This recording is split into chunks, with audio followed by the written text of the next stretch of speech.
Good morning. Today, I would like to share some thoughts regarding challenges and opportunities relating to delayed coking with an emphasis on fuel coke markets. Before we start, I would like to thank the organizing committee of RefComm 2021 for allowing me to share this time with you and recognize the valued contribution of my co-author, Dr. Marcio Wagner de Silva. As we proceed, you will notice, where appropriate, I've provided annotated references at the bottom of each slide, which may be expanded by consulting full reference list provided at the end of the presentation.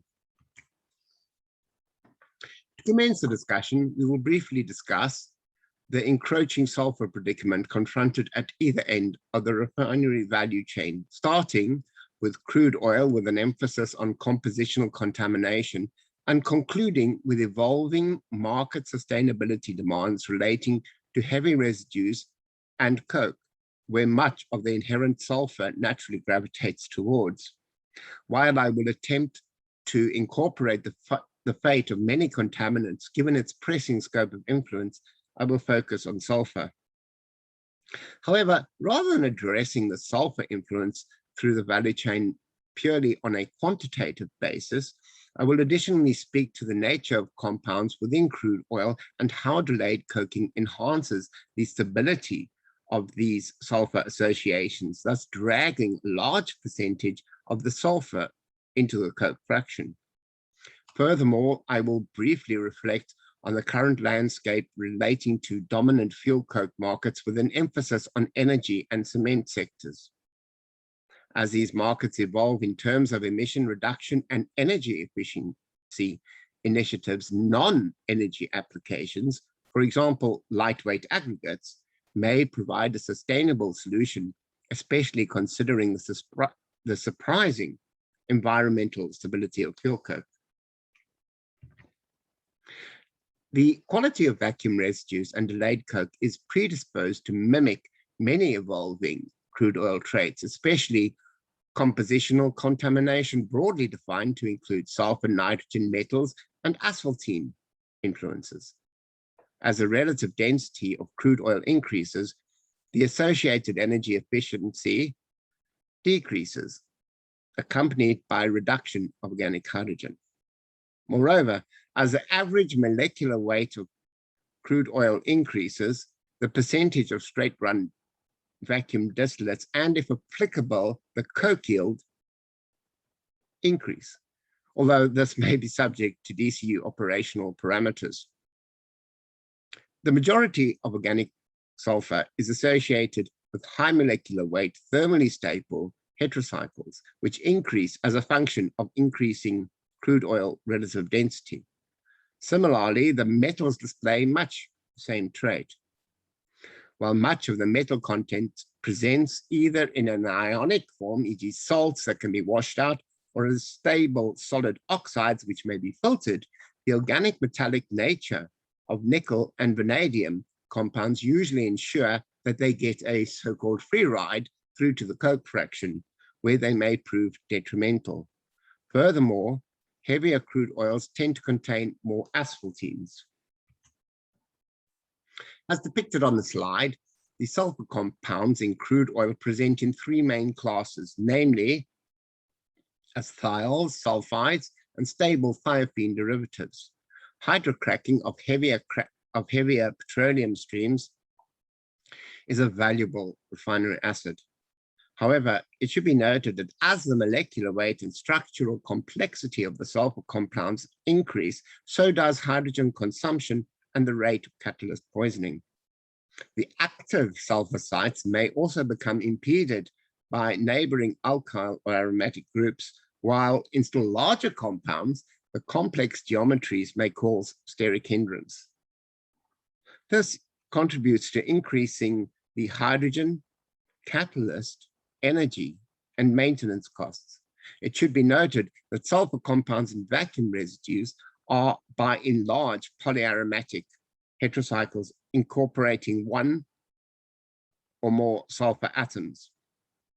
Moving on to delayed coking, the inherent reaction kinetics not only enhance the stability of sulfur compounds, but additionally promote polycondensation, essentially dragging more sulfur into the coke fraction.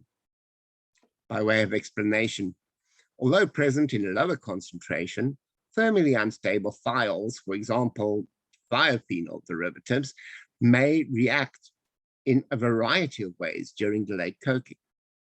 The reaction may cleave the thiol group, thus emitting hydrogen sulfide, or crack lighter thioorganic fragments reporting to the overheads fraction. However, a surprisingly frequent occurrence is for a thiophenolic radical, to form a sulfide bridge with a neighboring aromatic, hence forming a dibenzo sulfide.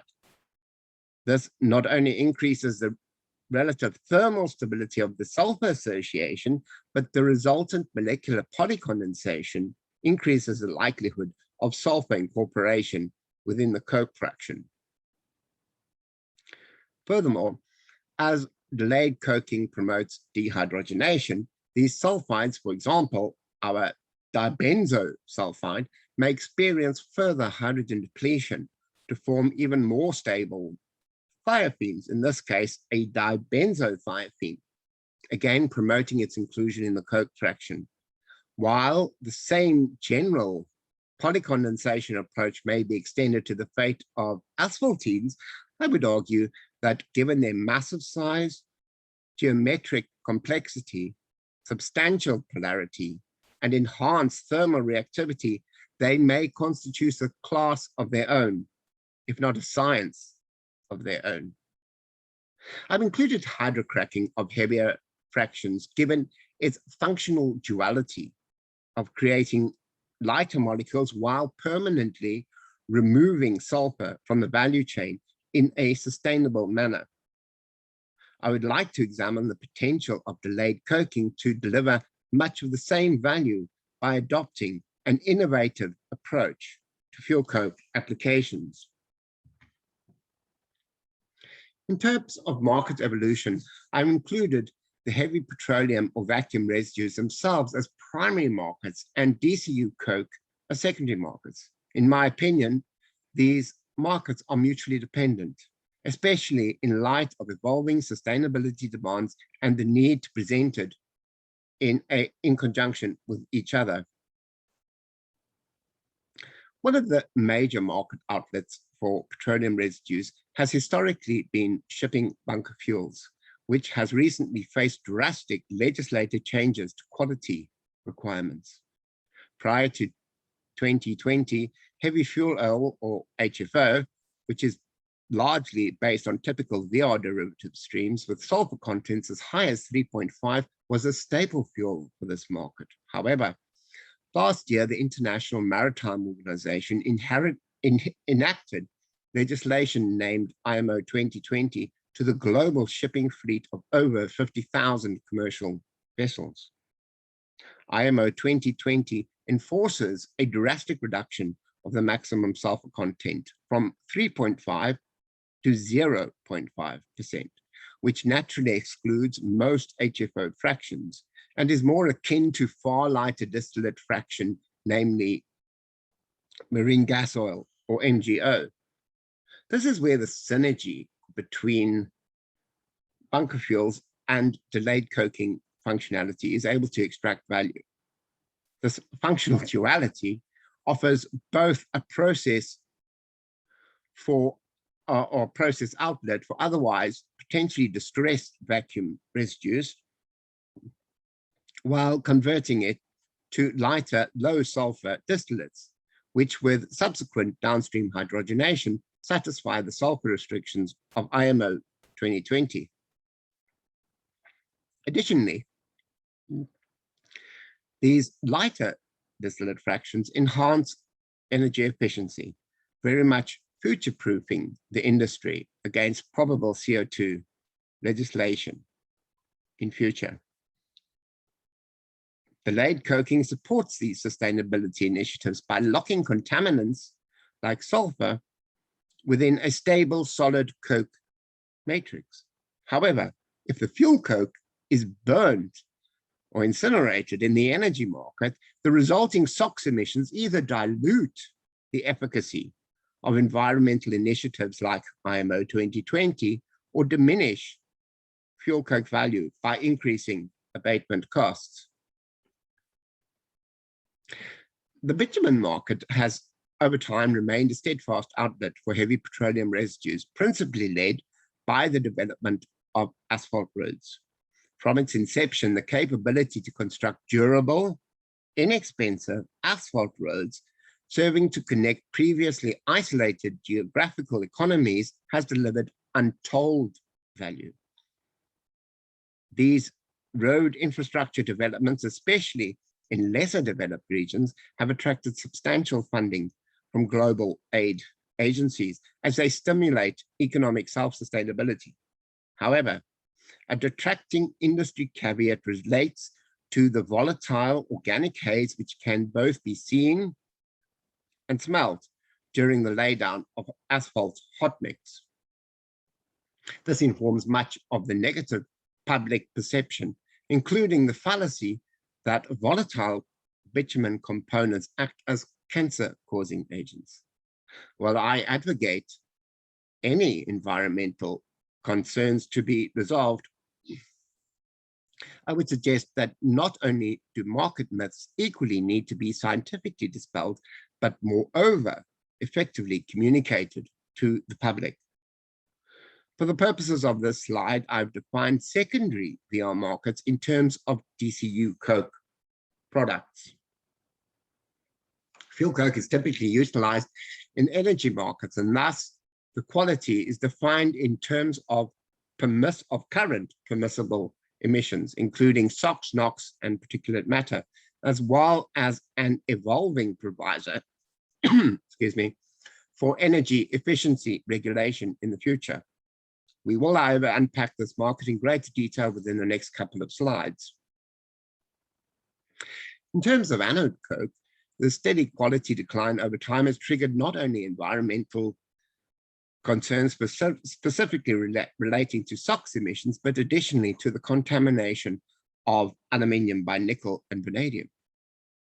The sulfur creep in the coke has obliged some older smelters to invest in sulfur scrubbing technology, the cost of which is directly attributable to the anode coke value.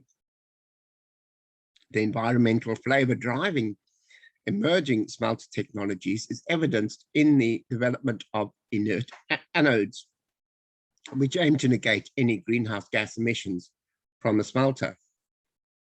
In terms of needle coke, by necessity, permissible coke contamination levels are extremely low,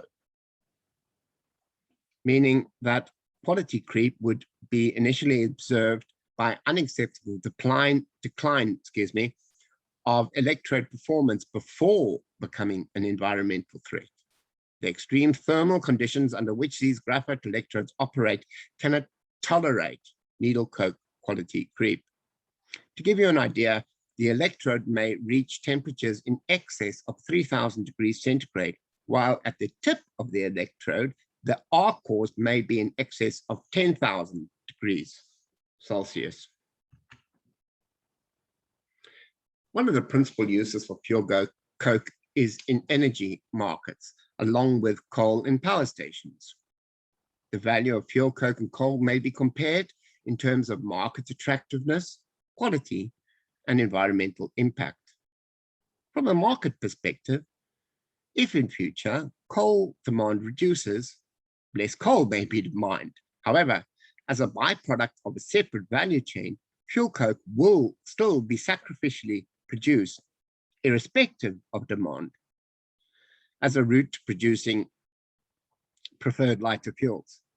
This may, given incremental emission concerns from fuel coke in the energy sector, require the development of sustainable alternatives. For example, non-energy applications, almost irrespective of value, to prevent potential refinery bottlenecking, which is, of course, not an option. The quality and environmental impact of solid fuels in the energy sector are very much codependent. The calorific value of fuel coke is notably higher than coal. The sulfur content of coal is usually at below 4% compared to fuel coke, where it is sometimes able to increase to 7%. However, coal beneficiation practices may be employed to reduce the ash content, thereby increasing the calorific value. Additionally, beneficiation may also reduce much of the coal sulfur content, given that between 40 and 80% thereof exists as inorganically bound pyrite or FeS2. While this does incur a process cost, it is nevertheless a realistic option not available to fuel coke. Given the stability of the contaminants, of course, within the coke or carbon matrix, the volatile component of coal is comparatively higher, supporting an ignition temperature between 400 and 500 degrees centigrade, which is substantially lower than fuel coke, which is in the region of between 590 and 620 degrees centigrade. Generally, SOx and NOx emissions are controlled within permissible limits using scrubbing technologies. The cost of scrubbing can be calculated and attributed to the purchase of the solid fuel itself. Although targets vary, CO2 emissions are still effectively based on voluntary guidelines. However, given that fuel coke is comparatively hydrogen efficient, its energy efficiency, is between 10 to 15% lower than that of coal. Before we conclude this slide, it would be remiss of me not to mention the health concerns associated with dust emissions from both coal and fuel coke storage sites. As we will examine in the next slide, the perception of fuel coke as a dirty fuel within the energy sector and its verified detrimental link to public health concerns has been frequently reinforced by the news media. In 2018, there was an extensive news media coverage targeting the detrimental health effects of fuel coke emissions from the energy sector within two of the world's largest consumption markets, namely India and China. These nationally syndicated news articles often have a far greater scope of influence as they serve to inform public perception about public health concerns, which in turn pressures elected government policymakers to make drastic amendments. A case in point was demonstrated in India. In 2018, a host of articles carried by Indian news media, namely the Hindu Business Line, the New Indian Express, the Hindu, and the Express Wire, reported on public health concerns associated with fuel coke incineration. They point out that India is home to 14 of the world's largest or most polluted cities, triggering a public health crisis. The articles additionally note that India burns approximately 27 million tons of fuel coke per annum, which represents around 25% of global production. In 2018, the Indian Director General for Foreign Trade issued a directive to completely ban the use of fuel coke irrespective of industry. This was later amended to only ban coke in the energy sector. In industries like cement, where the SOx is naturally absorbed, this ban was later lifted. This ban initially extended to the aluminium smelting sector as well, which uses anode coke. However, it was later classified as a reactant, and so its continued use was permitted.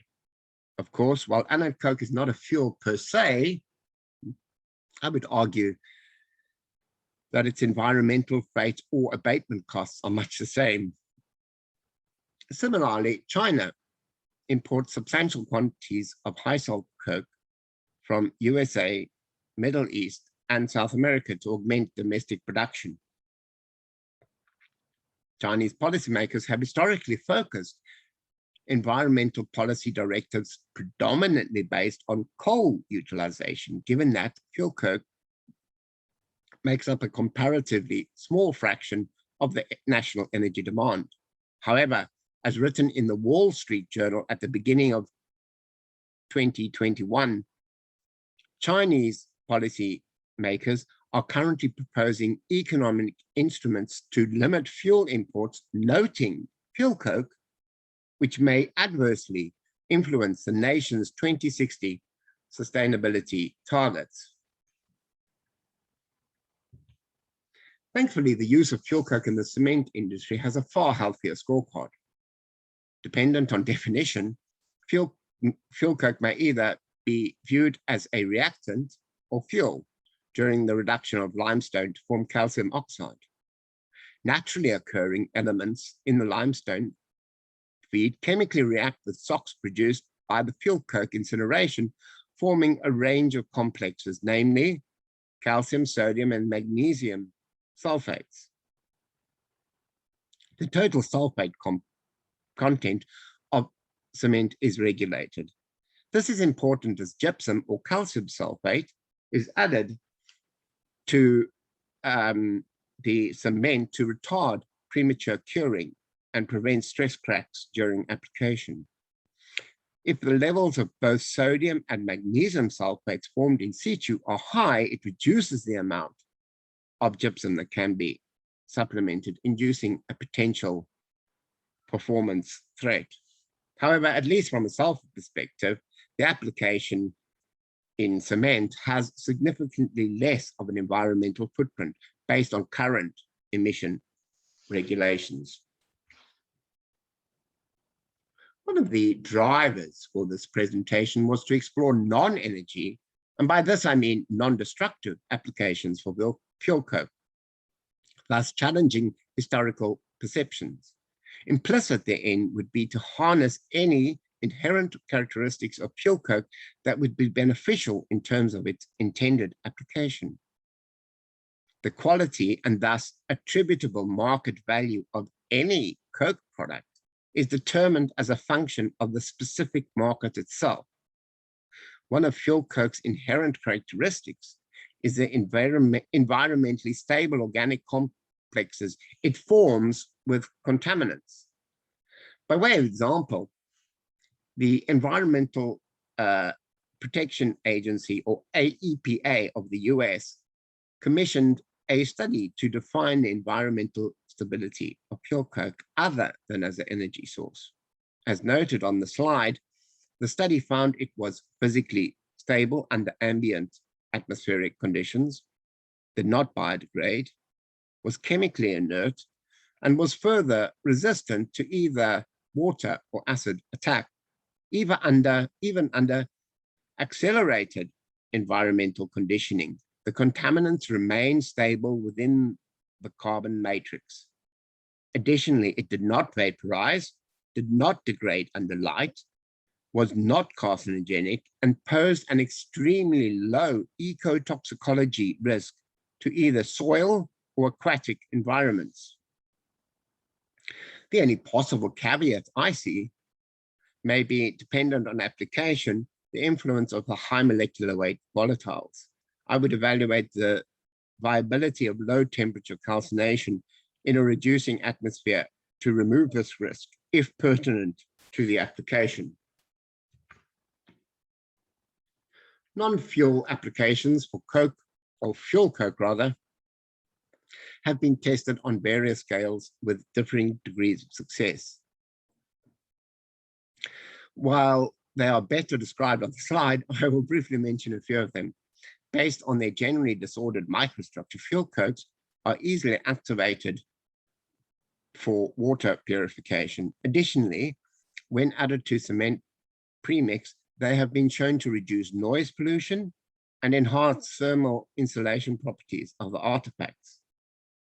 I do, however, not feel that the lithium-ion battery application would be a technically feasible application based on past experience in this science.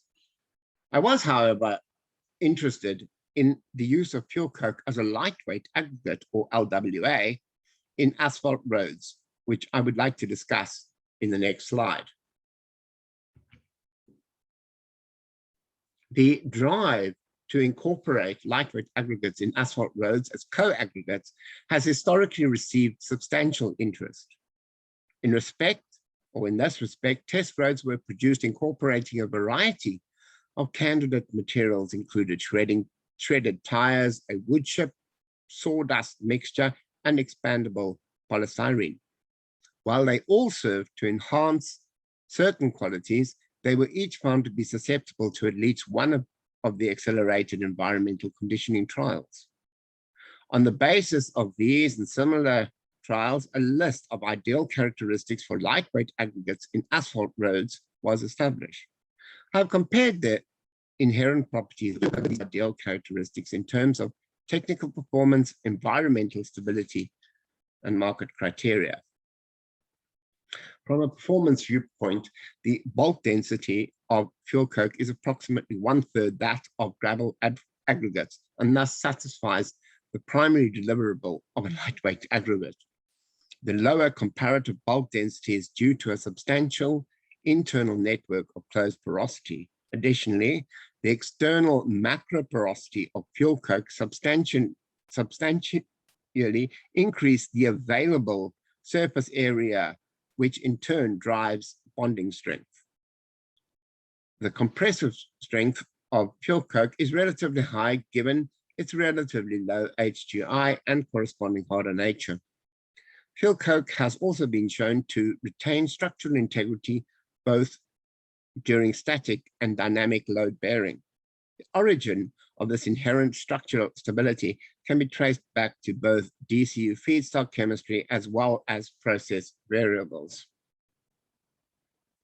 But from an environmental point of view, fuel coke retains structural integrity when exposed to water. This was very much the downfall of the wood chip sawdust mixture, whose structure disintegrated when it absorbed water. All the fuel coke contaminants are stably bound, and it is resistant to chemical attack from the bitumen binder and thus would not release toxins. Along with cost, chemical attack from the bitumen binder was one of the concerns raised during trials with expandable polystyrene. In terms of market fit, the considerable global volumes of fuel coke available could support extensive global road infrastructure development. Similarly, the value of fuel coke in the energy sector is comparatively low, and as time ensues, it will increasingly attract additional environmental abatement costs. For example, current sulfur abatement, and in future, potentially carbon capture and storage. Additionally, were fuel coke to be removed from energy markets, environmental emission concerns informing public health perception as a dirty fuel would abate. These benefits would, however, not be isolated to external markets, but would further afford delayed coking the opportunity to act as a refinery environmental enabler, permanently removing sulfur from the value chain in a comparatively economic manner. Defining the role of fuel coke as an environmentally stable contaminant sink would support the logic to expand the scope of delayed coking to address expected larger volumes of vacuum residues with higher sulfur contents in future. Prior to some concluding remarks, I have unfortunately not been able to cover all the topics in their entirety as I would have loved to do so. However, in partial restitution, I've put together some extra slides to expand upon some topics, including bunker fuels, the carcinogen debate, inert anodes, and my favorite topic, asphaltenes. If there is Q&A session, I would be happy to present this information.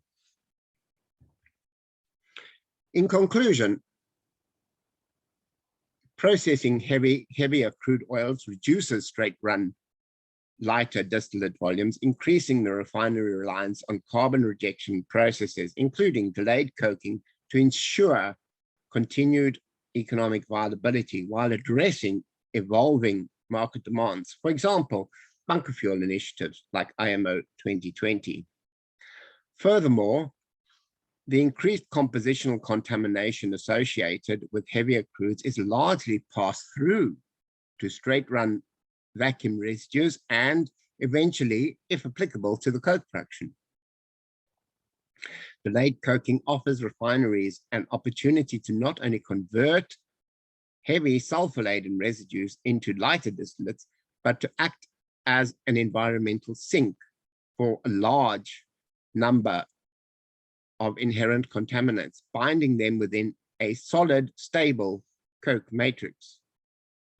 Increasing the sulfur content of coke reduces its market value in the energy sector, increasing the likelihood of pushback based on either increased SOx emissions or the cost of abating them. Enacting energy efficiency legislation may in future attract additional costs associated with carbon capture and storage. Of course, a possible scenario wherein fuel coke markets collapse, potentially leading to refinery bottlenecking, is not a reasonable option. As with hydrocracking, delayed coking also demonstrates the potential dual functionality of permanently removing sulfur and producing lighter distillates.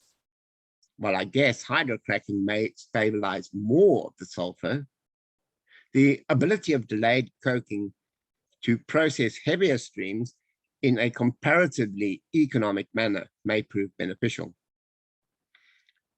This adjustment to the operational philosophy of delayed coking would diffuse the sulfur predicament faced at either end of the value chain. Using fuel coke in non-destructive applications redefines historical quality and market value perceptions. Using it as a lightweight aggregate in the development of asphalt roads would be welcomed both from an internal refinery perspective and externally from an increasingly climate-conscious electorate, over and above the benefits it affords road performance. Fuel coke incineration could be reduced using a phased approach in accordance with emerging environmental drivers. A phased extraction may see fuel coke's initial removal from the power generation sector while maintaining a presence in cement production. While I do not assume to have all the answers, I hope that I've at least planted some seeds of innovation to nurture the enabling influence of delayed coking within the refining value chain. Thank you and good morning.